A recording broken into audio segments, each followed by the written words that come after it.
The sounds of rocking metal make the recruit shudder.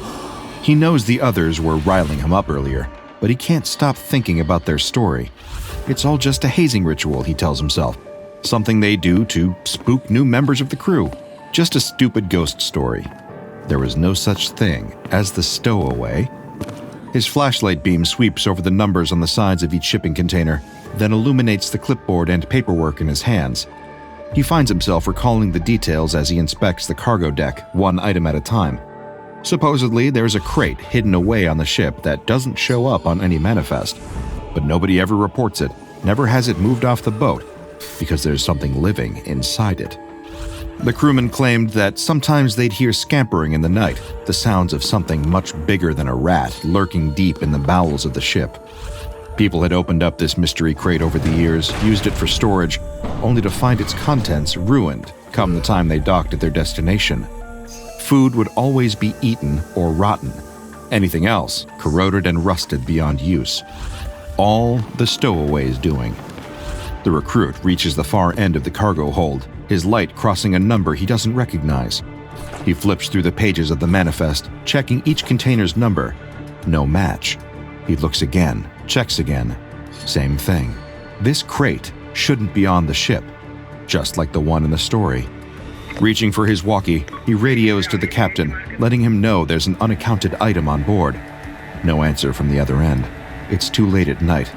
Or maybe it's a prank. Has to be, the recruit tells himself. Part of a big joke where he's the punchline. No response via radio because the crew are hiding inside the container, waiting to jump out and startle him. It's all been an elaborate setup. The recruit has half a mind to leave them in there, head back to his bunk, and let them feel embarrassed that they waited all night to jump him. But if he doesn't open up the container, it's a bad look on his ability to do his job thoroughly. So, with a deep breath to steady his resolve, he reaches for the doors, throwing them open to see it's empty. That can't be right. He raises his flashlight, the beam passing over something hunched over in the corner. It twitches in reaction to the light, drawing the recruit's attention. Its spindly, emaciated limbs are holding something wet and bloody up to its face, as unsettling slurping and crunching noises echo through the container. Noticing the torchlight, it turns to face the recruit, sunken eyes almost pulled right into the sockets of its skull. Matted, disheveled hair is everywhere. Unkempt, soiled, tattered remains of clothes do little to hide the starved, withered frame of the person wearing them. And in its gnarled fingers is a dead rat, half-eaten.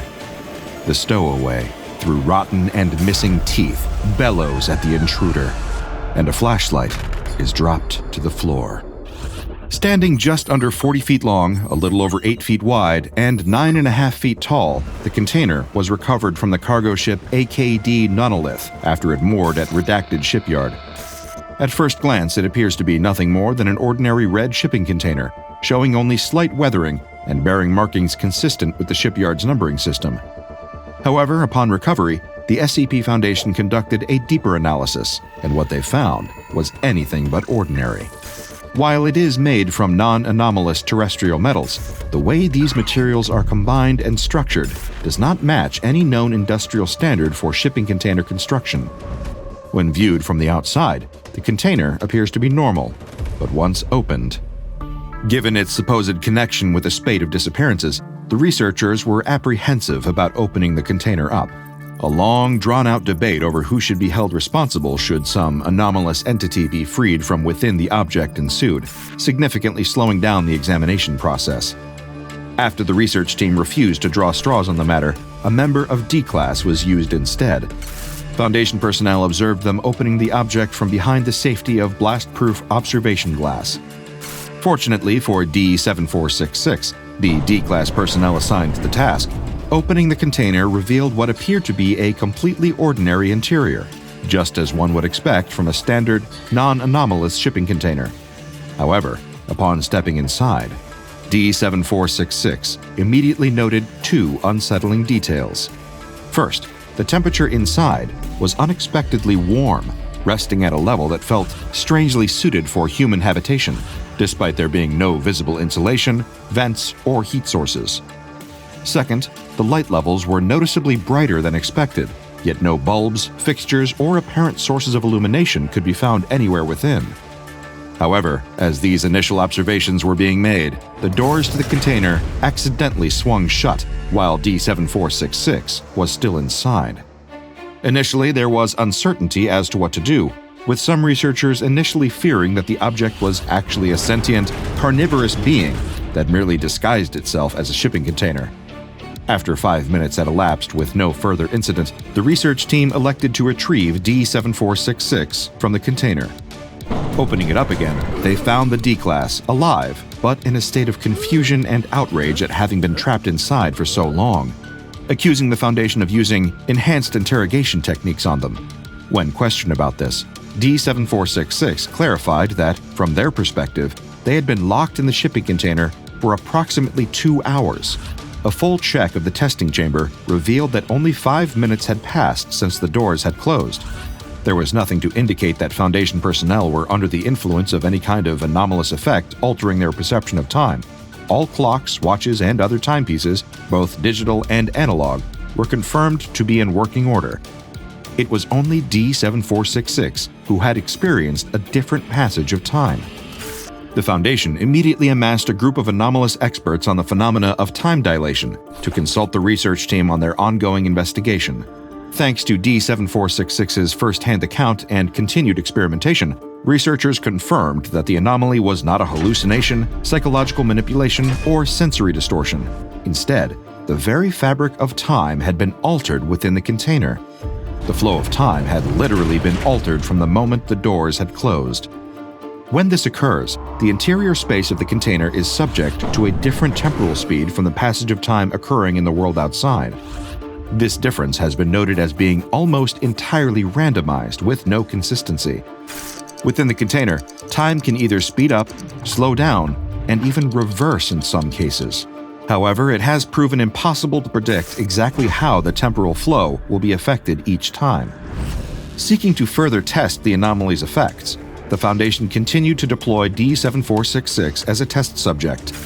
In a subsequent experiment, they were given multiple timepieces and equipment to record the flow of time, including a stopwatch and several backup stopwatches, to determine whether these devices were also affected by the anomalous temporal dilation or if they could be used to measure the anomaly's effects. The door was shut again, however, this time for an entire hour. When it was opened again, D-7466 was surprised to be released from the container so soon, as from their perspective, only a minute and a half had passed. They reported that the stopwatches appeared to have functioned normally while within the container. Upon opening, though, the timepieces broke, erupting into a shower of broken gears and springs and ceasing to function. Attempts were made to use digital and electronic methods of measuring the time flow within the container. However, the same catastrophic failure appeared to affect all known timekeeping devices. All data would be instantaneously erased at the point of the door's opening, including anything recorded while the container remained sealed. The Foundation was unable to find any medium that could reliably record the passage of time while the doors were closed, forced to rely on pen and paper and the observations of the human subject placed inside. In a subsequent test, D-7466 was once again placed inside the container. The doors were sealed for another hour, and once that time had elapsed, they were opened again. Only this time, they weren't quite the same when the research team found them inside. Unlocking the doors to the shipping container, the researchers saw no sign of D-7466. Initially, the assumption was made that they had simply vanished, or that the time dilation of the anomaly had caused them to be displaced somehow. But as a brief search confirmed, D-7466 was still inside. What was left of them, at least. The D-Class's body was discovered in a seated position against the rear wall of the container. They had been mummified. Carbon dating tests carried out on the remains of D-7466 dated the body as being approximately several thousand years old. Anomalous archaeology experts noted that the remains had sustained severe damage, especially around the hands, where the bones had suffered a number of lacerations and fractures. D-7466 had been banging their hands against the doors and walls of the container until their bones snapped. A similar break was discovered in the subject's right leg. Traces of organic compounds were discovered on the doors of the shipping container too, which were subsequently identified by the SCP Foundation Biochemistry Department. When they realized what it was, information about the compound was redacted from the records, for the sake of decency. Attempting to determine whether there was a correlation between the amount of time passing outside the container and inside it, the Foundation requisitioned another member of D-Class to act as a test subject. D-9558 was placed inside the shipping container and, crucially, not informed of its anomalous effects prior to testing. The doors were closed for an hour, and while researchers expected to find them in a similar state to the remains of D-7466, a thorough search of the container revealed that D-9558 had seemingly disappeared. It was an effect of the time dilation that hadn't yet been witnessed and left the research team baffled. There was no way of determining where the D-Class test subject had gone, or whether they were even alive. Testing was suspended, only to recommence almost 3 days later. Upon opening the container, researchers were startled to find D-9558 standing inside, having suffered no ill effects of time dilation, despite having been inside the anomalous object for 66 consecutive hours. When questioned as to how much time had passed, they were adamant that the research team had never even closed the door. The Temporal Dilation Consultant Group suggested the theory that D-9558 had appeared to vanish because the anomalous effects of the container had accelerated time forwards to the moment that the doors were reopened. This caused D-9558 to experience the beginning and end of the test as one continuous moment. A proposal for a practical application of the shipping container as a time machine was filed later the same day. It was rejected by the Ethics Committee and the O5 Council, as testing still hadn't uncovered a way to determine how much time was passing inside the object while the doors were closed. If the research team could figure out a way to calculate the temporal flow within the container, then it could prove to be a useful asset for the Foundation. A long-term expedition inside the object was planned, proposed, and then approved. Given that they were still none the wiser as to how the anomaly worked, D-9558 was used for further testing, alongside 2 additional subjects, D-8627 and D-4513. The 3 of them were interred inside the shipping container for an hour and provided with a supply of notebooks and pens, along with enough rations to last the duration of 5 years. All 3 were instructed to record their experiences while inside, though once again were not told the nature of the anomaly. This was deemed necessary by the research team in order to prevent any of them objecting from being confined to what was essentially a small room for, what would seem like to them, an extended period of time.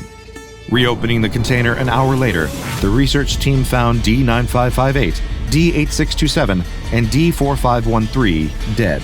All 3 had expired, though it seemed not from succumbing to the extended time they had spent inside the container, as had happened to the mummified D-7466, who had likely died as a result of starvation. Examining their remains, a Foundation autopsy confirmed that 2 of the subjects, D-9558 and D-4513, had both suffered severe blunt force trauma, likely sustained during hand-to-hand beatings. These injuries were believed to be the cause of death in both instances. However, it appeared that posthumously, both of these D-Class personnel had been disemboweled, as well as subjected to other mutilation after they were killed, the details of which are redacted from the Foundation database. The 3rd member of the expedition, D-8627, had suffered a similar disembowelment, though the key difference being that theirs appeared to have been self-inflicted.